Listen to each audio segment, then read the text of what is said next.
नमस्कार दोस्तों, हमारे चैनल अमेजिंग वर्ल्ड में आपका हार्दिक स्वागत है। दोस्तों, जब भी मुगलों का जिक्र होता है तब उनसे बैर लेने वाले भारतीय राजाओं की वीरता की गाथा गाई जाती है। पर भारतीय इतिहास में ऐसी कई रानियां भी रही हैं जिन्होंने अपने जीवन काल में दुश्मनों से बैर लिया। सिर्फ झांसी की ही रानी नहीं, बल्कि देश के अन्य राज्यों की रानियों ने भी अपने अपने स्तर पर कई युद्ध लड़े और वीर गति को प्राप्त भी हुए। आज हम उन्हीं में से एक रानी दुर्गावती के बारे में आपको बताने जा रहे हैं, जिन्होंने अपने राज्य की रक्षा के लिए पूरी जिंदगी लगा दी। लेकिन दोस्तों, इसके बारे में जानने से पहले अगर आप हमारे इस चैनल पर पहली बार आए हैं तो दोस्तों हमारे चैनल को सब्सक्राइब कर लीजिए और साथ ही साथ चैनल में दिए गए बेल आइकन को दबाना ना भूलें, जिससे कि आपको हमारे चैनल से जुड़े नए नए वीडियो सबसे पहले प्राप्त हो सकें।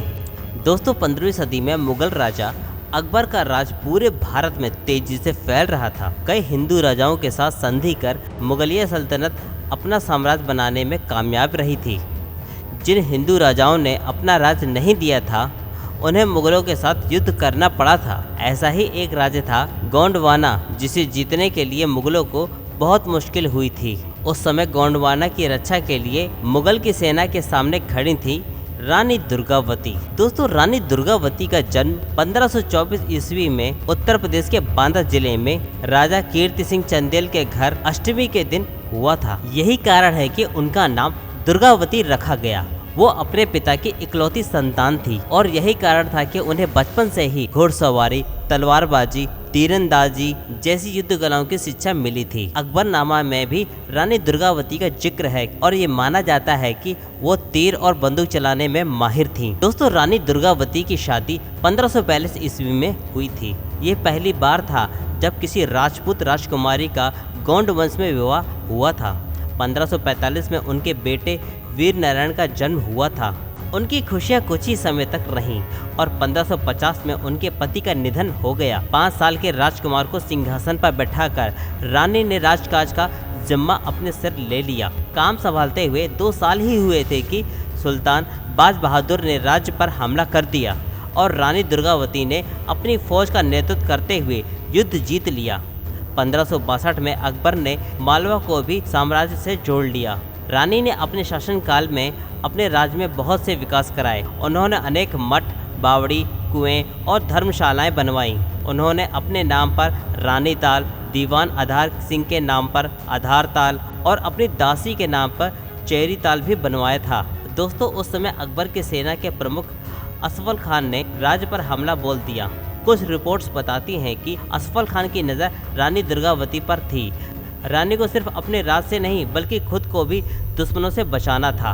1562 में जब गोंड पर हमला हुआ तो रानी ने अपने बेटे के साथ 3 बार मुगल सेना का सामना किया। उनकी हजारों की फौज के सामने रानी के 500 सिपाही कम पड़ गए, लेकिन फिर भी रानी ने बहुत चतुराई दिखाई। उनके सैनिक जबलपुर स्थित नारायण नाला पहुंचे, जो कि एक पहाड़ी का क्षेत्र था और उसके एक तरफ गौर नदी थी और दूसरी तरफ नर्मदा नदी। जैसे ही दुश्मन घाटी में आया, तब रानी ने छोटी सेना से हमला बोल दिया और मुगलों को खदेड़ दिया। इस प्रथम युद्ध में रानी का सेनापति मारा गया और फिर इसके बाद रानी ने खुद को फौज का सेनापति घोषित कर दिया। दोस्तों, अगले ही दिन मुगल की सेना हार का बदला लेने के लिए और सैनिकों को लेकर पहुंची और तब तक रानी के पास सिर्फ 300 ही सैनिक बचे थे। इस युद्ध में उन्होंने कई सैनिकों को मारा और मुगलों की सेना लगभग आधी रह गई। तब तक वीर नारायण को भी बहुत सारे तीर लग चुके थे और रानी को भी हार नजदीक दिख रही थी। तब रानी ने अपने दीवान आधार सिंह को अपनी जान लेने को कहा। हालांकि आधार ये ना कर पाए